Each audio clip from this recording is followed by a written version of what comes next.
Poor girl walked away quietly. 10 years later, the CEO saw her at the mall with twins who looked. It was a cold December morning when Ethan Callahan, a young, ambitious executive on the rise, stormed out of the glass doors of Hillcrest Technologies. The freshly snow-dusted sidewalks reflected his polished shoes, but not his mood. He was late for a crucial pitch, his coffee had spilled down his coat, and to top it off, a young woman had just stepped into his path, almost causing him to trip. She wore a thin coat far too light for the season, her hands red from the cold. A little boy clung to her gloved hand, his wide eyes staring up at Ethan. She mumbled an apology and tugged the boy aside. "Watch where you're going," Ethan muttered, brushing past them. He didn't look back. He didn't see the way her shoulders sank with shame or the way she held her son a little tighter, murmuring a soft, "It's okay, sweetheart." Ethan didn't know her name. He didn't know that her name was Lila Monroe, that she worked nights at a diner and spent her days studying for a nursing certificate. He didn't know that the boy with her wasn't hers, but her late sister's son, who she'd taken in after a tragic accident.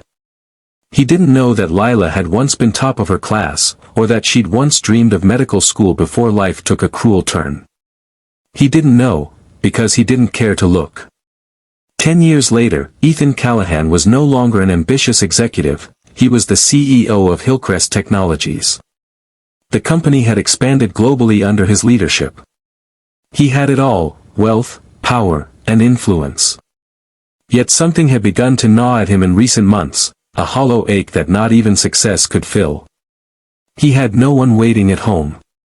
His parents had passed. Friends came and went with the seasons, but never stayed.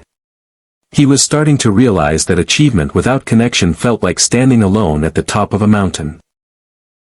Cold, windblown, and eerily silent. It was a Saturday when it happened. Ethan rarely went to malls, but his assistant had convinced him to check out a new tech exhibit at the local shopping center. He wandered through the sleek displays and modern stalls, absent-mindedly sipping coffee. That's when he saw them. Two children, twins, maybe 8 or 9, ran past him, laughing. One had a red beanie, the other a green one. They had the same eyes, wide, curious, impossibly familiar. Ethan turned slowly, and then he saw her. The woman stood by the bookstore entrance, holding 2 cocoa cups. Her eyes met his. Lila. She hadn't changed much. Her hair was longer now, her coat warmer.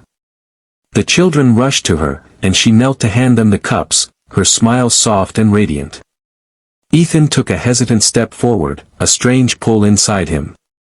"Lila?" he asked, his voice uncertain. She looked up.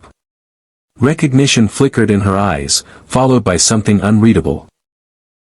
She stood slowly, the twins now clinging to either side of her. "Ethan Callahan," she said, her tone polite but guarded. I remember you," he said. "You used to work at that diner on 6th Street. You helped me once. I think I bumped into you, years ago." Lila nodded. "You didn't remember me then. I didn't expect you to now." He felt the sting of that truth. "These your kids?" he asked, gesturing to the twins. She hesitated. "Yes. They're mine." He looked at them again. They both had her eyes. But there was something familiar. The curve of their chins. The way the boy stood with his arms crossed, mirroring the posture Ethan had seen in the mirror for years. A sharp breath caught in his throat. "Lila, are they?" She glanced down. "We don't owe you anything, Ethan.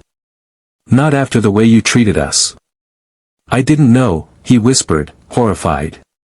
"Lila, I swear, if I had known that I was pregnant," she said quietly, keeping her voice low for the children. "You didn't care. I came to your office, the day after you got promoted. I waited for 3 hours in the lobby. I left a note. You never called." His heart clenched.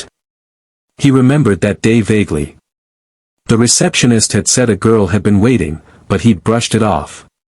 He'd been too busy, too focused on chasing success. Why didn't you try again, he asked. She shook her head. Because I realized that day you weren't ready to care. And I didn't want our children to ever feel like a burden. He stared at the twins. His children. His son and daughter. And yet, strangers. Tears burned his eyes. Lila. I'm so sorry. I was blind. I thought I had to prove myself to the world, to make something of myself. I didn't see you. I didn't see what mattered. The twins looked up, puzzled.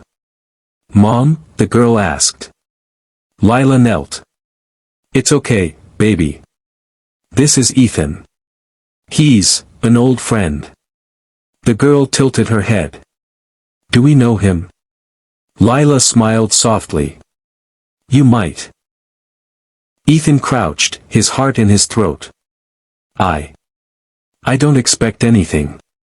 But if it's okay, I'd love to get to know you. Both of you. The boy studied him, suspicious. Do you like books? Ethan blinked. Yeah. Especially ones with dragons. The boy considered. Okay. You can come with us. But you have to get your own cocoa. Ethan laughed through the lump in his throat. Deal. They spent the next hour in the bookstore, the children excitedly showing him their favorite stories. Lila watched from a nearby bench, her heart heavy but slowly thawing. For years, she had carried the weight alone, raising them, sacrificing everything, never once asking for help. But seeing Ethan now, broken open by truth and regret, something shifted. As they walked toward the food court, Ethan gently pulled her aside. I know I can't erase the past.